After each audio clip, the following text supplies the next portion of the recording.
Welcome to సాక్ష్యం. ముందుగా headlines చూద్దాం. కుప్పం మండలం నారాయణపురం ఘటనపై హోంమంత్రి అనిత స్పందన. అప్పు తీర్చలేదని మహిళను చెట్టుకు కట్టేసిన అమానుషం. బాధితురాలతో వీడియో కాల్లో మాట్లాడిన హోంమంత్రి. ప్రభుత్వం అన్ని విధాలా అండగా ఉంటుందని బాధితురాలికి హామీ. ఫోన్ ట్యాపింగ్ కేసులో సాక్షిగా హాజరైన మహేష్ కుమార్ గౌడ్. కేసీఆర్, కేటీఆర్ సిగ్గుతో తలదించుకోవాలని వ్యాఖ్య. టెలిగ్రాఫ్ చట్టాన్ని ఉల్లంఘించి ట్యాపింగ్ కు పాల్పడ్డారని ఆరోపణ. 2022 నుంచి 650 మంది కాంగ్రెస్ నాయకుల ఫోన్లు ట్యాపింగ్ లో ఉన్నాయని వ్యాఖ్య. బెంగళూరు విమానాశ్రయంలో చెవిరెడ్డిని అదుపులోకి తీసుకున్న పోలీసులు. లిక్కర్ స్కామ్ కేసులో ఆరోపణలు ఎదుర్కొంటున్న చెవిరెడ్డిపై ఇప్పటికే లుకౌట్ నోటీసులు జారీ. చెవిరెడ్డిని విజయవాడ సిటీ కార్యాలయానికి తరలించే అవకాశం. జూలై 17న రైల్ రోకోకు పిలుపునిచ్చిన కవిత. బీసీ బిల్లు కోసం కేంద్రంపై ఒత్తిడి తేవాలని కవిత పిలుపు. బీసీలకు 42% రిజర్వేషన్లు సాధిస్తామని ధీమా. కామారెడ్డి డిక్లరేషన్ అమలు చేయాలని డిమాండ్. వైఎస్ఆర్సీపీ సీనియర్ నేత మాజీ ఎమ్మెల్యే చెవిరెడ్డి భాస్కర్ రెడ్డిను బెంగళూరు అంతర్జాతీయ విమానాశ్రయంలో పోలీసులు అదుపులోకి తీసుకున్నారు. సంబంధించి ప్రత్యేక దర్యాప్తు బృందం ఇప్పటికే ఆయనపై లుకౌట్ నోటీసులు జారీ చేసిన నేపథ్యంలో ఈ అరెస్టు చోటు చేసుకుంది. విశ్వసనీయ సమాచారం మేరకు ఆయన బెంగళూరుకు వస్తున్నారన్న సమాచారం ఉండడంతో పోలీసులు ముందస్తుగా ఎయిర్పోర్ట్ కు చేరుకుని ఆయనను అడ్డుకుంచారు. అనంతరం విచారణ నిమిత్తం విజయవాడలోని సిటీ కార్యాలయానికి తరలించే అవకాశాలున్నాయని తెలుస్తోంది. కేసుకు సంబంధించిన మరిన్ని వివరాలు అధికారికంగా వెలుగులోకి రావాల్సి ఉంది. ఈ అరెస్టుతో వైఎస్ఆర్సీపీ శ్రేణుల్లో కలకలం నెలకొంది.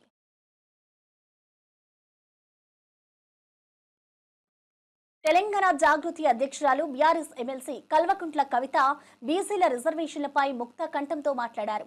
బీసీలకు రాజ్యాంగబద్ధంగా 42% రిజర్వేషన్లు సాధించేంత వరకు తమ పోరాటం ఆగదని స్పష్టం చేశారు. మెదక్ జిల్లాలో జరిగిన కామారెడ్డి డిక్లరేషన్ రాజ్యాంగబద్ధంగా 42% రిజర్వేషన్ల సాధన రౌండ్ టేబుల్ సమావేశంలో ముఖ్య అతిథిగా పాల్గొన్న ఆమె ఇది రాజకీయ వేదిక కాదు, మానవ హక్కుల వేదిక అని పేర్కొన్నారు. బీసీలు అందరూ చైతన్యంతో ఏకతాటిపైకి వస్తే పదవులు వాటంతటా అవే కాళ్ల దగ్గరికి వస్తాయని అన్నారు.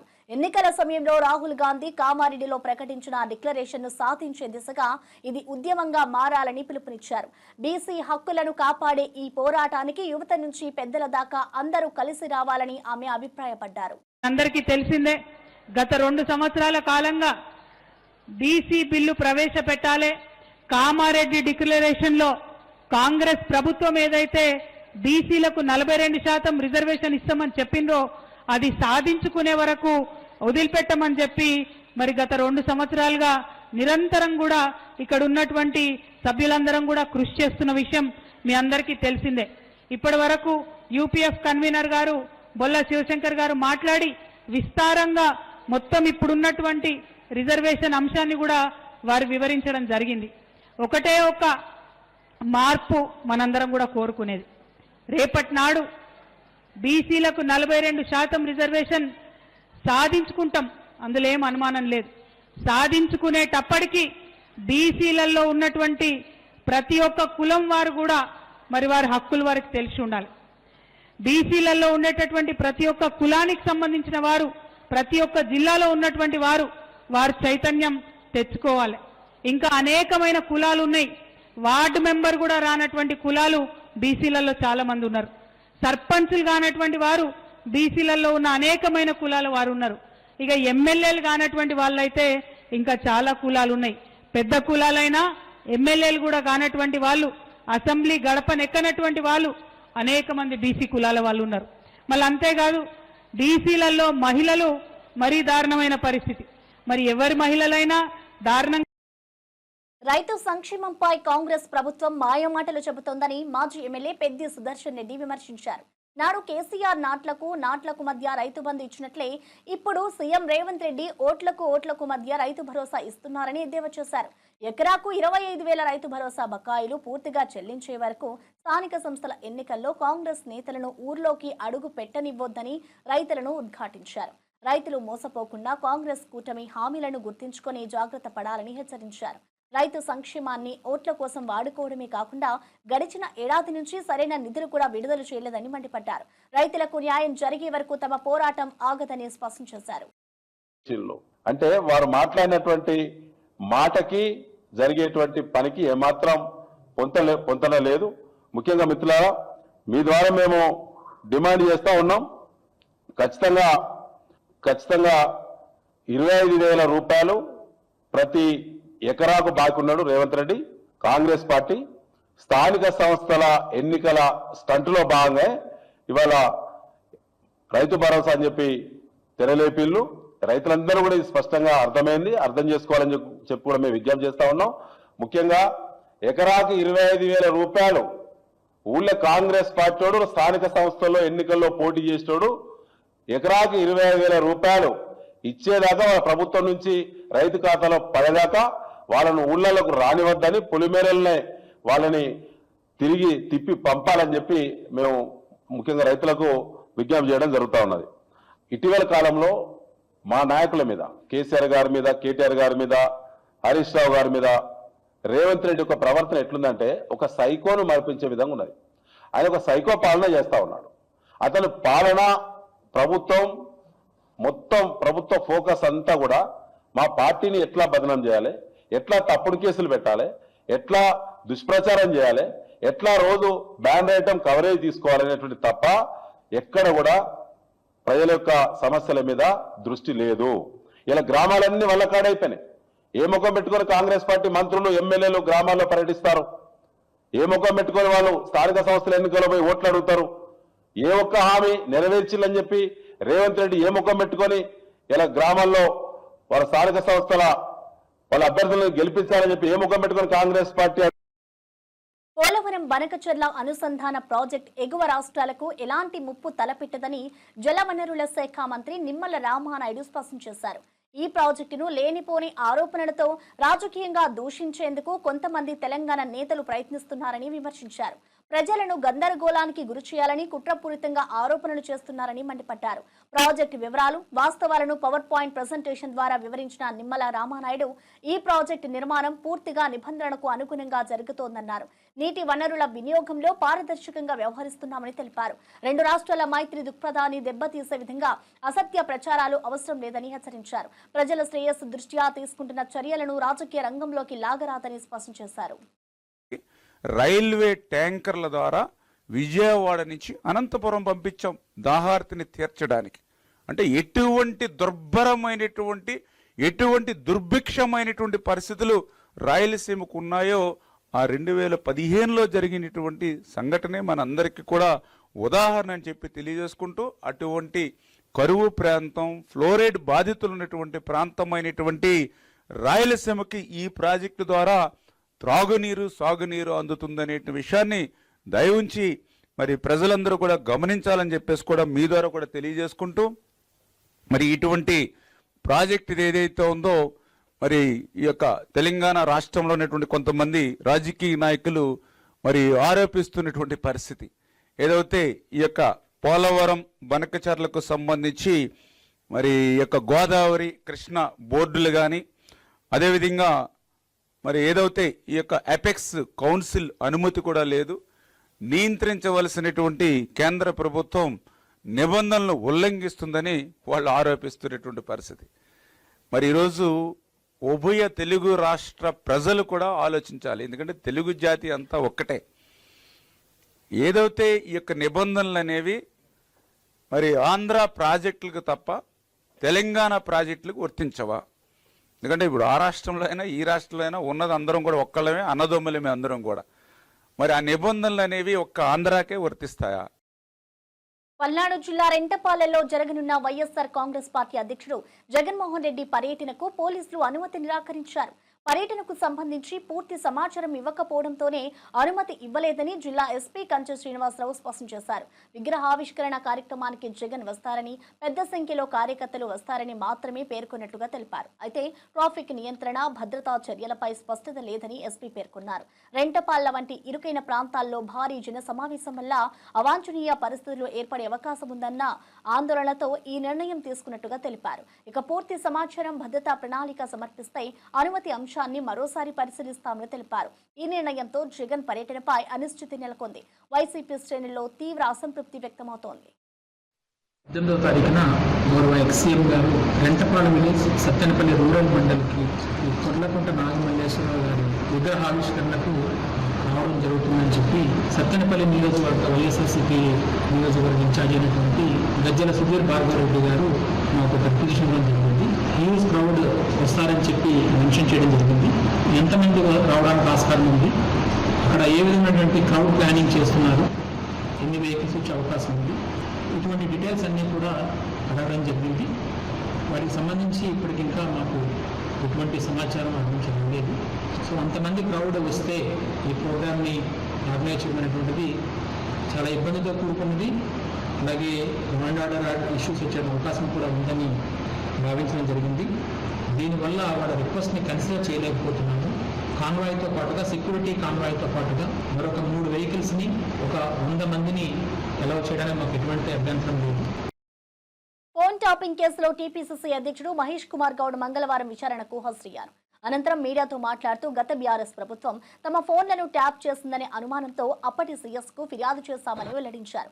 రాజకీయ నేతల ఫోన్లు ట్యాప్ చేయడం చాలా నీచమైన చర్య అని తీవ్రంగా విమర్శించారు. టెలిగ్రాఫ్ చట్టాన్ని తుంగలో తొక్కుతూ ట్యాపింగ్ చేసిన బీఆర్ఎస్ నేతలు కేసీఆర్, కేటీఆర్ సిగ్గుతో తలదించుకోవాలని ధ్వజమెత్తారు. తమ కదలికలన్నింటినీ పర్యవేక్షిస్తూ రాజకీయ ప్రయోజనాల కోసం ట్యాపింగ్ కు పాల్పడ్డారని ఆరోపించారు. 2022 నుంచే సీనియర్ కాంగ్రెస్ నేతల ఫోన్లు ట్యాప్ చేసినట్లుగా సమాచారం వచ్చిందని, ఇప్పటికే సిట్ దర్యాప్తులో 650 మంది నేతల ఫోన్ నెంబర్లు గుర్తించబడ్డాయని తెలిపారు. రేవంత్ రెడ్డితో పాటు తన ఫోన్ కూడా ట్యాప్ అయిందని, ఒక్కొక్కటిగా వాస్తవాలు బయటకు వస్తున్నాయని పేర్కొన్నారు. ఈ వ్యవహారంపై తీవ్ర విచారణ జరిపి బాధ్యులపై కఠిన చర్యలు తీసుకోవాలని డిమాండ్ చేశారు. వర్కింగ్ ప్రెసిడెంట్ అయిన తర్వాత చాలా సందర్భాల్లో మా మూమెంట్ని వారు క్రాక్ చేయడం, మా మూమెంట్ అంతగా వారికి తెలుస్తుందంటే మా ఫోన్లు ట్యాపింగ్లో ఉన్నాయని అనుమానం వచ్చి ఆనాడు చీఫ్ సెక్రటరీకి కంప్లైంట్ చేయడం కూడా జరిగింది. ఇవాళ వాస్తవాలు బయటకు వచ్చాయి. కొన్ని వేల కాంగ్రెస్ లీడర్ల యొక్క టెలిఫోన్లు చట్టానికి వ్యతిరేకంగా 1885 టెలిగ్రాఫ్ చట్టానికి తూట్టు పొరుసు దానికి వ్యతిరేకంగా ఒక ప్రజాస్వామ్యబద్ధంగా ఎన్నికైన ప్రభుత్వం ప్రజాప్రతినిధులు, రాజకీయ నాయకుల యొక్క ఫోన్లు ట్యాప్ చేయడం అనేది హేయమైన చర్య, సిగ్గుతో తలవంచుకోవాల్సిన చర్య. ఇలాంటి హేయమైన చర్యకు పాల్పడిన బీఆర్ఎస్ ప్రభుత్వం, ఆనాటి ముఖ్యమంత్రి కేసీఆర్, కేటీఆర్లు సిగ్గుతో తలవంచుకునే విధంగా జరిగినటువంటి కార్యక్రమం ప్రజాస్వామ్యాన్ని, రాజ్యాంగాన్ని అవహేళన చేసే కార్యక్రమం. ఏ రాజకీయ నాయకుడు, రాజకీయ పార్టీ ఉండకూడదు, మేమే ఉండాలి శాశ్వతంగాని ఒక చెడు ఆలోచనతో ఇలాంటి కార్యక్రమానికి స్వీకారం చుట్టినట్టుగా అర్థమవుతా ఉంది. మేము ఇవాళ అర్థమవుతోంది 2018లో మేము ఓడిపోవడం కారణం కూడా మా నాయకుల ఫోన్లను ట్యాపింగ్లో ఉండడం, ఎప్పటికప్పుడు వారి మూమెంట్ని ట్రాక్ చేయడం వల్లే ఓడిపోయామనిపిస్తూ ఉంది. 2022 నుంచి సీనియర్ కాంగ్రెస్ నాయకుల ఫోన్లను కూడా ట్యాపింగ్లో ఉన్నాయి. ఇవాళ సిట్ అధికారులు చూపించిన లిస్టులో దాదాపు 650 మంది సీనియర్ కాంగ్రెస్ నాయకుల యొక్క ఫోన్లు ట్యాపింగ్లో ఉన్నాయి. తాడిపత్రిలో టీడీపీ ఎమ్మెల్యే జెసి ప్రభాకర్ రెడ్డి వివాదాస్పద వ్యాఖ్యలతో రాజకీయాలు వేడెక్కాయి. వైఎస్ఆర్సీపీ నేతలపై దాడులు చేయాలంటూ పరోక్షంగా ప్రేరేపించిన ఆయన వైఎస్ఆర్సీపీ నేతలను కొడితే దిక్కెవడంటూ రెచ్చిపోయారు. ప్రజల మధ్య కక్షల వాతావరణం రెచ్చగొట్టేలా చేసిన ఈ వ్యాఖ్యలు తీవ్ర విమర్శలకు గురవుతున్నాయి. ముఖ్యమంత్రి చంద్రబాబు మమ్మల్ని 3 నెలలు వదిలేయాలి అంటూ చేసిన వ్యాఖ్యలు పార్టీలోనే చర్చనీయాంశంగా మారాయి. తమను విమర్శించే వారందరినీ ఉతికి ఆరేస్తామన్న ఆయన వైఎస్ఆర్సీపీ నాయకుడు కేతిరెడ్డి పెద్దారెడ్డి తాడిపత్రికి వస్తే అంతు చూస్తారని గూండాగిరి స్థాయికి దిగజారారు. చాలా మందికి ఉంది చేత కాదు అంటారు. తప్పు. చేత కాదు.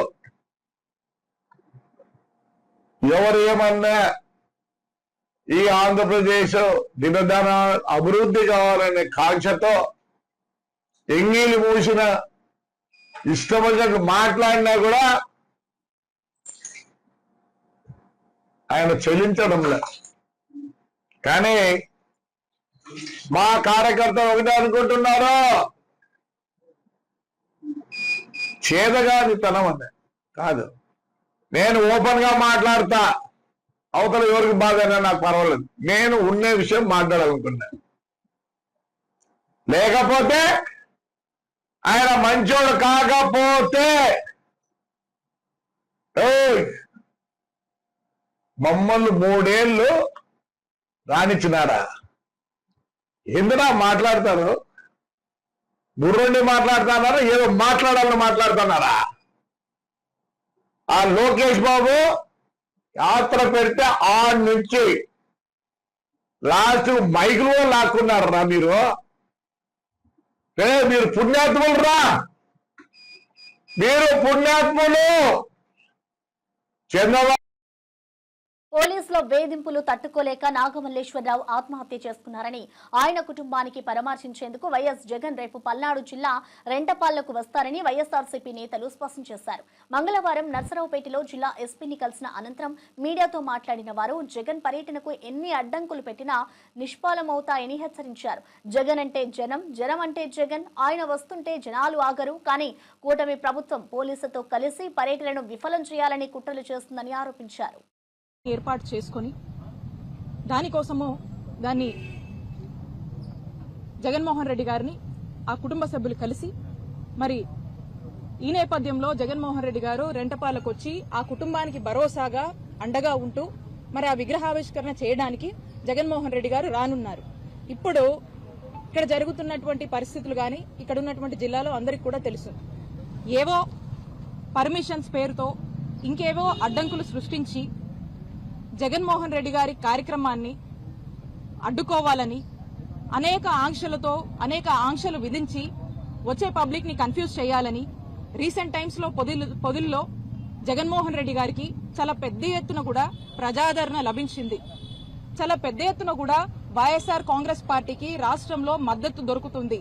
ప్రజలందరూ కూడా ఈ కూటమి ప్రభుత్వం వచ్చినాక ఈ కూటమి ప్రభుత్వం యొక్క అరాచకాలు అవన్నీ కూడా ఆ బాధతో ఇవాళ జరుగుతున్నటువంటి మోసాలు ఇవన్నీ చెప్పుకునేందుకు, అలాగే జగన్మోహన్ రెడ్డి గారు అయితే మనకు ఏ విధంగా ప్రశాంతంగా ఉండేవాళ్లమో మరి ఈ రోజున ఈ కూటమి వచ్చిన తర్వాత ఈ అరాచకాలు తట్టుకోలేక అందరూ కూడా రోడ్డెక్కి జగన్మోహన్ రెడ్డి గారు వస్తుంటే ఈ రోజు మద్దతు తెలుపుతున్నటువంటి పరిస్థితి మనం చూస్తా ఉన్నాం రాష్ట్రంలో. మరి ఇలాంటి పరిస్థితుల్లో ప్రజలు స్వచ్ఛందంగా నేచురల్ గా జగన్మోహన్ రెడ్డి గారు లాంటి ఒక మంచి చరిష్మా ఉన్నటువంటి నాయకుడు జగన్మోహన్ రెడ్డి గారు అంటేనే జనం. మరి ఆయన వస్తున్నాడు అంటేనే ఎవరు ఏమి ఆర్గనైజ్ చేయాల్సినటువంటి అవసరం లేదు, ఎవరు ఏం చెప్పాల్సినటువంటి అవసరం లేదు. నేచురల్ గా జనం అనేది ఈజ్ అ క్రౌడ్ పుల్లర్. మరి వారు వస్తూ ఉండగా బైక్ ఫైనాన్స్ ఏజెంట్ల హింసకు గురైన బాధితురాలు శిరీషను హోంమంత్రి అనిత ఫోన్లో పరామర్శించారు. ఘటనకు సంబంధించి పూర్తి వివరాలు అడిగి తెలుసుకున్న ఆమె శిరీషకు న్యాయం జరిగేలా అన్ని చర్యలు తీసుకుంటామని భరోసా ఇచ్చారు. మహిళపై దాడులను ఏ రూపంగా కూడా సహించబోమని స్పష్టం చేశారు. నిందితులపై చట్టపరంగా కఠిన చర్యలు తీసుకుని శిక్ష పడేలా చేస్తామని మంత్రి అనిత హామీ ఇచ్చారు. ఈ ఘటనకు సంబంధించి పోలీసులు ఇప్పటికే దర్యాప్తు ప్రారంభించారని తెలిపారు. మహిళల భద్రత కోసం ప్రభుత్వం జీరో టాలరెన్స్ విధానాన్ని పాటిస్తోందని పేర్కొన్నారు. బాధితురాలకి ప్రభుత్వం సహాయం అందించేందుకు చర్యలు తీసుకుంటామని కూడా హామీ ఇచ్చారు. చేతులేసి మా పిల్లల లైఫ్ అని చెప్పేసి చేతులు అడ్డు పెట్టుకున్నాను. నా చేతులు 2 వెనక్కి పట్టుకొని చీరనంతా లాగి నడి రోడ్డు పైన ఈడ్చుకొచ్చి వాళ్ళ ఇంటి ముందు కట్టేసుకున్నారు. 80,000 పుస్తకము నేను సంతకం పెట్టి 80,000 తీసుకున్నా. సంతకం పెట్టేదానికి కారణం నా మొగుడు నన్ను నా దగ్గర ఉండొద్దు, సైన్ చేయకపోతే నా భార్య నా కష్టం అర్థం చేసుకోకపోతే భయపెట్టేవాడు. ఇంట్లో ఉండేటప్పుడు భయపడి నేను సంతకం పెట్టేసినాను. నా కొడుకు మేడం వీడిని ఎత్తుకొని టీసీకి వచ్చినాను. స్కూల్ అడ్మిషన్లో చేర్చాలని చెప్పి కట్టేసి కొట్టినారు మేడం. ఒళ్ళంతా కమిలిపోయింది. ఒక ముసలోడు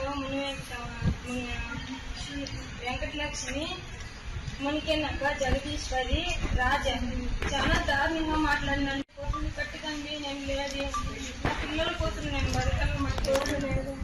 నన్ను చూసి చూడనట్లు రోజులు 200 మంది ఏదో ఫంక్షన్ ఊర్లో అందరూ చూసేనట్టు చీరలు లాగి పుట్టి చేయి తూకేదానికి లేదు, కాలు తూకేదానికి లేదు. నాకు చేసేస్తున్నారు మేడం.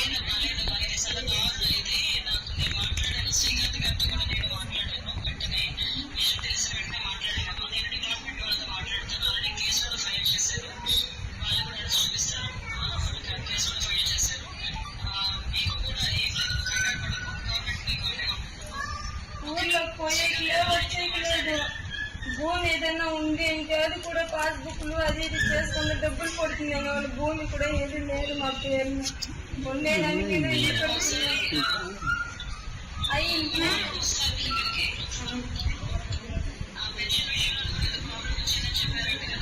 6,000 ఇస్తారు కదా, మాకు అప్పు ఇచ్చినారు. బుల్లెట్ రైలు ప్రాజెక్టులో భాగంగా మహారాష్ట్రలోని బోయిసర్లో నిర్మాణంలో ఉన్న స్టేషన్ కీలక దశ పూర్తి చేసుకుంది. తొలి రైలు స్థాయి స్లాబ్ వేయడం పూర్తయింది. ఇందుకోసం 1,070 క్యూబిక్ మీటర్ల కాంక్రీట్ ను వినియోగించారు. ఈ స్టేషన్ మొత్తం 2 అంతస్తులుగా 425 మీటర్ల పొడవుతో నిర్మించబడుతోంది. 17,000 చదరపు మీటర్ల విస్తీర్ణంలో ఆధునిక సౌకర్యాలతో నిర్మిస్తున్న ఈ స్టేషన్ కి స్థానిక చేపల వలల నుంచి ప్రేరణ పొందిన ప్రత్యేక డిజైన్ ఉంటుంది. పారిశ్రామిక పర్యాటక ప్రాంతాల మధ్య రవాణా మరింత వేగవంతం చేయడమే ఈ ప్రాజెక్టు లక్ష్యం. ప్రయాణికులకు తక్షణ సురక్షిత ప్రయాణం అందించడంలో బోయిసర్ స్టేషన్ కీలకంగా నిలవనుంది.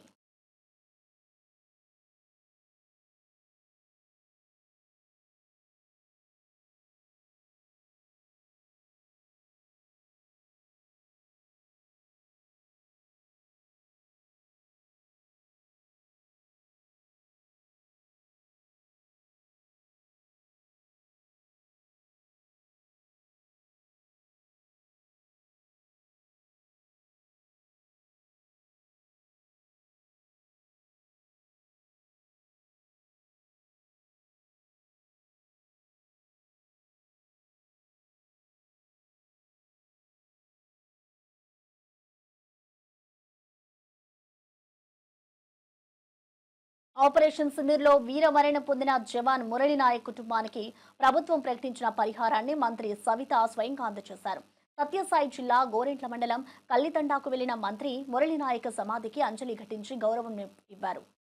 తర్వాత ఆయన తల్లిదండ్రులకు 50 లక్షల చెక్కును, 5 ఎకరాల భూమి, 6 సెంట్ల ఇంటి స్థలాన్ని సంబంధించిన పత్రాలను అందజేశారు. మురళి నాయక్ స్మారకంగా గ్రామంలో 14 లక్షలతో సమాధిని అభివృద్ధి చేయడంతో పాటు సమాధి దారి కోసం 16 లక్షలతో సిసి రోడ్ నిర్మిస్తామని ప్రకటించారు. ఇటు వీర జవాన్ కుటుంబానికి కూటమి ప్రభుత్వం ఎప్పుడూ అండగా ఉంటుందని మంత్రి సవిత హామీ ఇచ్చారు. ఈ కార్యక్రమంలో స్థానిక ప్రజాప్రతినిధులు, అధికారులు, గ్రామస్తులు పెద్ద ఎత్తున పాల్గొన్నారు.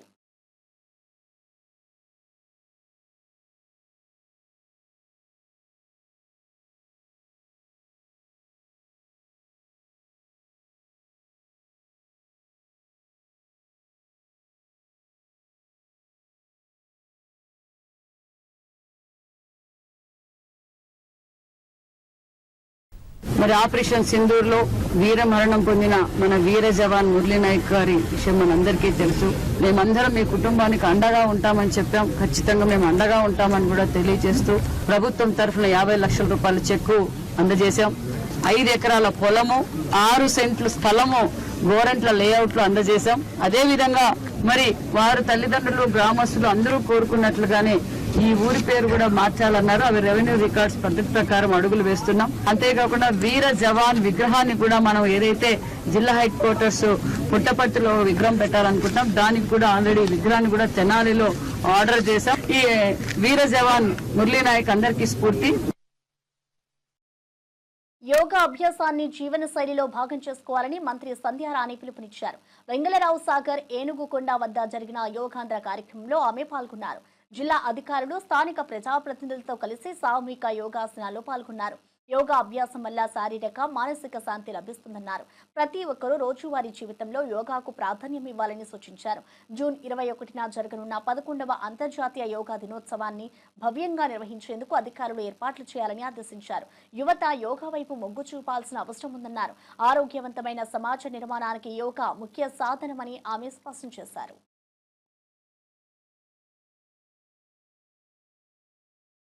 ముఖ్యమంత్రి వర్యులు నారా చంద్రబాబు నాయుడు గారు ఆత్మీయంగా ఆహ్వానిస్తే 5 లక్షల మంది మనం విశాఖపట్నంలో 21వ తేదీన యోగా చేస్తున్నాం. ఆ కార్యక్రమానికి అందరూ రావాలి అని పిలుపునిచ్చారు. ముఖ్యంగా మన పార్వతీపురం మన్యం జిల్లా నుంచి ఎక్కువ మొబిలైజేషన్ ఎందుకు చేయలేదంటే చాలా దూరం అని. ఎవరైనా వస్తాము అంటే ఖచ్చితంగా ఫెసిలిటీ ఏర్పాటు చేయడం మేము రెడీగా ఉన్నాం.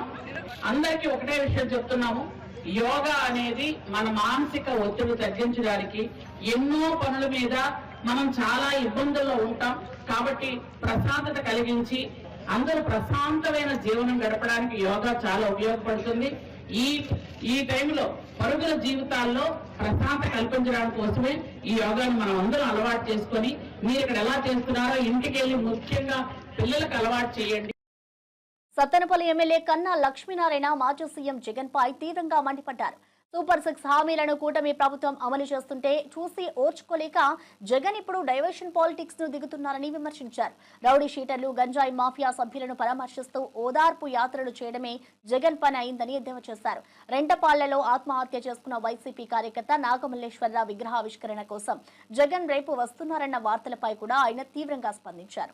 తప్పుడు సర్వేలు, పందాలు కాసే సంస్కృతి వల్లే కార్యకర్త ఆత్మహత్య చేసుకున్నారని, ఇప్పుడు జగన్ అతని కుటుంబాన్ని ఎలా ఓదారుస్తారని ప్రశ్నించారు.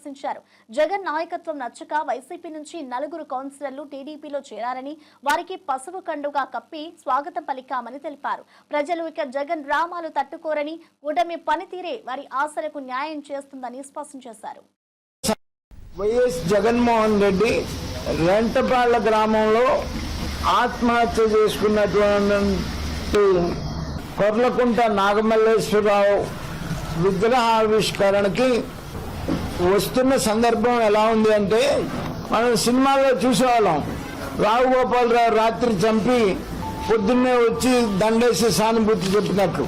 ఇవాళ ఈ సందర్భం కూడా ఈ నాగమల్లేశ్వరరావు చనిపోవటానికి 100కి 100 పాళ్ళు కారణం వైఎస్ జగన్మోహన్ రెడ్డి ఏదైతే తాను తప్పుడు సర్వే రిపోర్ట్లు ఇప్పించి వాళ్ళ ప్రభుత్వం అధికారంలోకి వస్తుంది అనేటువంటి కాన్ఫిడెన్స్ వాళ్ళ కార్యకర్తలకి క్రియేట్ చేయటం వల్ల విపరీతంగా పందాలు కాశారు. ఈ నాగమల్లేశ్వరరావు కూడా ఇంట్లో ఉన్న 10 లక్షలు ఖర్చులకు పెట్టుకున్న 10 లక్షలు కూడా తీసుకొని వెళ్ళి 2 కోట్ల రూపాయలు పందెం కట్టాడు. అప్పుల వాళ్ళు అడుగుతారు అనేటువంటి ఉద్దేశంతో ఆయన ఆత్మహత్య చేసుకుంటే దానికి ఎవరు బాధ్యులు? జనాలు వచ్చి ఎవరిని పరామర్శించడానికి వచ్చాడు? తన ప్రభుత్వంలోనే నార్కోటిక్ కేసులు, రౌడీ షీటర్స్ అతనే పెట్టాడు. ఈ నాగమల్లేశ్వరరావు మీద కూడా 2010లో గుంటూరు జిల్లాలో నేరాల కట్టడి, ట్రాఫిక్ సమస్యల పరిష్కారానికి ప్రభుత్వం ప్రత్యేక శ్రద్ధ చూపుతోందని జిల్లా ఎస్పీ సతీష్ కుమార్ వెల్లడించారు. భద్రతా చర్యల్లో భాగంగా కొత్తగా వచ్చిన 33 ద్విచక్ర వాహనాలను ఆయన ప్రారంభించారు. నగరంలోని ట్రాఫిక్ నియంత్రణకు వీలుగా ఈ బైక్లను గుంటూరు, తెనాలి, తాడేపల్లితో సహా ఇతర ప్రాంతాల్లో పోలీసులు వినియోగించుకున్నారని తెలిపారు. పెట్రోలింగ్ దళాలకు ఇవి ఎంతో ఉపయోగపడనున్నాయని చెప్పారు. బైక్ రేసింగ్లు, బైక్ దొంగతనాలకు పెరుగుతున్న నేపథ్యంలో చర్యలు చేపట్టామని వివరించారు. ప్రకాశం జిల్లాకు చెందిన యువకుడిపై ఇటీవలే బైక్ రేసింగ్ కు పాల్పడినందుకు కేసు నమోదు చేసినట్టుగా తెలిపారు. అలాగే నగరంలో దొంగతనాలు అదుపు చేసేందుకు సీసీ కెమెరాల ఆధారంగా విచారణ కొనసాగుతున్నదని ఎస్పీ పేర్కొన్నారు.